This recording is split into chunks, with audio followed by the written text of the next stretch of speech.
ಪ್ರಕ್ರಿಯೆ ಆರಂಭ ಆಗ್ತಿದೆ ಸರ್ ರಾಜ್ಯದಲ್ಲಿ. ನೋಡಿ, ಈಗಾಗಲೇ ಕ್ಯಾಬಿನೆಟ್ ಕೆಲವು ಆಕ್ಷೇಪಗಳನ್ನು ವ್ಯಕ್ತಪಡಿಸಿದ್ದಾರೆ. 8 ಆಕ್ಷೇಪಣೆಗಳನ್ನು ನಾವು ಲಿಖಿತ ಮೂಲಕ ಚೀಫ್ ಎಲೆಕ್ಷನ್ ಕಮಿಷನರಿಗೆ ಕೂಡ ಹೋಗಿ ಸಬ್ಮಿಟ್ ಮಾಡಿದ್ದೇವೆ. ಉದಾಹರಣೆಗೆ ಲಾಜಿಕಲ್ ಡಿಸ್ಕ್ರಪೆನ್ಸಿ ಅಂದರೆ ಏನು, ಅದರಿಂದ ಯಾವ ರೀತಿ ತಾವು ಜನರಿಗೆ ಮತದಾರ ಪಟ್ಟಿಯಿಂದ ಹೊರಗಿಡ್ತೀರಾ, ಇವೆಲ್ಲನೂ ಕೂಡ ಕೇಳಿದ್ದೀವಿ. ವಾಟ್ ಈಸ್ ಲಾಜಿಕಲ್ ಡಿಸ್ಕ್ರಪೆನ್ಸಿ ಇರ್ಬೋದು, ಮತ್ತು ಒಬ್ಬರು ಮತದಾರರಿಗೆ ಮತದಾನದ ಪಟ್ಟಿಯಿಂದ ಹೊರಗೆ ಹಾಕ್ತಾ ಇದ್ದಾಗ ಕಾನೂನಾತ್ಮಕವಾಗಿ ಅವರಿಗೆ ಇಲ್ಲಿ ನೋಟಿಸ್ ಕೊಡಬೇಕು, ಸ್ಪೀಕಿಂಗ್ ಆರ್ಡರ್ ಇರಬೇಕು, ಮತ್ತು ಏನಾದರೂ ಗೊಂದಲ ಇದ್ದರೆ ಟ್ರಿಬ್ಯುನಲ್ಗಳಲ್ಲಿ ಸರಿಯಾಗಿ ರೀತಿಯಾಗಿ ಅವಕಾಶ ಮಾಡಿಕೊಡ್ಬೇಕು. ಸುಮ್ಮನೆ ಯಾವುದೋ ಒಂದು ಸ್ಪೆಲ್ಲಿಂಗ್ ಮಿಸ್ಟೇಕ್ ಇದೆ ಅಂದ ತಕ್ಷಣವೇ ಅವ್ರ ಹಕ್ಕನ್ನು ಕಸ್ಕೊಳೋದಲ್ಲ. ಆದರೆ ಇಲ್ಲಿವರೆಗೂ ಕೂಡ ಎಲೆಕ್ಷನ್ ಕಮಿಷನಿಂದ ಯಾವುದೇ ರೀತಿಯಾದಂಥ ನಮಗೆ ಮಾಹಿತಿಯನ್ನು ಅವ್ರು ನೀಡ್ತಾ ಇಲ್ಲ. ಏನು ನಾವು ಕೇಂದ್ರ ಆಯೋಗಕ್ಕೆ ನಮ್ಮ ಕ್ಯಾಬಿನೆಟ್ ಡಿಸಿಷನ್ಸನ್ನು ತಿಳಿಸಿದ್ದೀವಿ, ಅದನ್ನೇ ನಾವು ಇಲ್ಲಿ ಕರ್ನಾಟಕ CEO ಕೂಡ ಕೊಟ್ಟಿದ್ದೀವಿ. ಆದರೆ ಅಲ್ಲೂ ಕೂಡ ಯಾವುದೇ ರೀತಿಯಾದಂಥ ಉತ್ತರ ಸಿಕ್ಕಿಲ್ಲ. ನಾವು SIR ಮಾಡಬೇಡಿ ಅಂತ ಹೇಳ್ತಾ ಇಲ್ಲ.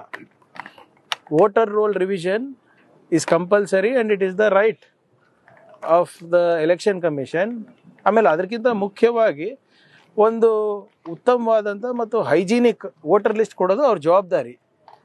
ಆದರೆ ತಮಿಳ್ನಾಡು ಇರ್ಬೋದು, ಕೇರಳ ಇರ್ಬೋದು, ವೆಸ್ಟ್ ಬೆಂಗಾಲಲ್ಲಿ ಇರ್ಬೋದು, ಯಾವ ರೀತಿ SIR ನಡೆದಿದೆ ಅಂದರೆ ಬಡವರಿಗೆ ಅವರ ಹಕ್ಕಿಂದ ವಂಚನೆ ಮಾಡುವಂಥ ರೀತಿಯಲ್ಲಿ ನಡೆದಿದೆ. ಸೊ ಆದ್ದರಿಂದ ನೀವು SIR ಪ್ರಾರಂಭ ಮಾಡೋದಕ್ಕಿಂತ ಮುಂಚೆ ನಮ್ಮ ಪ್ರಶ್ನೆಗಳಿಗೆ ಉತ್ತರ ಕೊಡಿ ಅಂತ ಕೇಳಿರೋದು. ಆದರೆ ಇನ್ನೂ ಯಾವುದೂ ಉತ್ತರ ಬಂದಿಲ್ಲ. ಇವತ್ತು ನೋಡೋಣ ಏನು ಮಾಡ್ಬೋದು ಅಂತ ಮಾನ್ಯ ಮುಖ್ಯಮಂತ್ರಿಗಳಿಗೆ ಕೇಳಿ ನಾವು ಮುಂದಿನ ಕ್ರಮವನ್ನು ನಾವು ತಗೋತೀವಿ.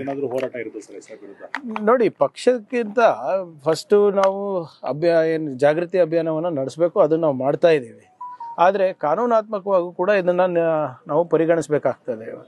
ಇವತ್ತು ಯಾವುದೋ ಒಂದು ಆರ್ಟಿಫಿಷಿಯಲ್ ಇಂಟೆಲಿಜೆನ್ಸ್ ಸಾಫ್ಟ್ವೇರ್ ಯೂಸ್ ಮಾಡಿಬಿಟ್ಟು ನೀವು ಎಲ್ಲರಿಗೂ ಹೊರಗಿಡ್ತೀರಾ ಅಂದರೆ ಅದನ್ನು ಆಡಿಟ್ ಮಾಡಿದವ್ರು ಯಾರು, ಅದು ಹೇಗೆ ಕೆಲಸ ಮಾಡುತ್ತೆ ಅಂತ ಯಾರಿಗೂ ಗೊತ್ತಿಲ್ಲ.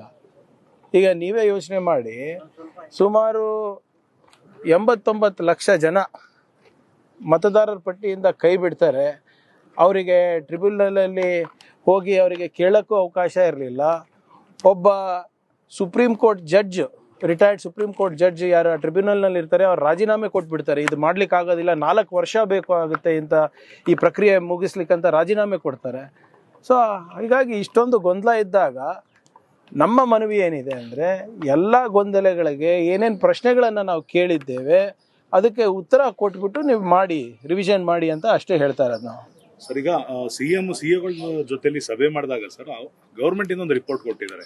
ಭೂ ತ್ಯಾಜ್ಯಗಳಿಗೆ, ಭೂ ವ್ಯಾಜ್ಯಗಳಿಗೆ ಸಂಬಂಧಪಟ್ಟಂತೆ ಕಾನೂನು ಮತ್ತೆ ಸುವ್ಯವಸ್ಥೆ ಗಲಾಟೆ ಜಾಸ್ತಿ ಆಗ್ತಿಂತ ಥ್ರೂಔಟ್. ಯಾವುದಕ್ಕೆ ಸರಿ ಅರ್ಥ ಆಗಿಲ್ಲ. ಭೂಮಿ ವಶಪಡಿಸಿಕೊಂಡಂತ ಸಂದರ್ಭದಲ್ಲಿ ಆಗ್ತಿರೋಂತ ಹೋರಾಟಗಳಿಂದ ಕಾನೂನು ಸುವ್ಯವಸ್ಥೆಗೆ ಸಮಸ್ಯೆ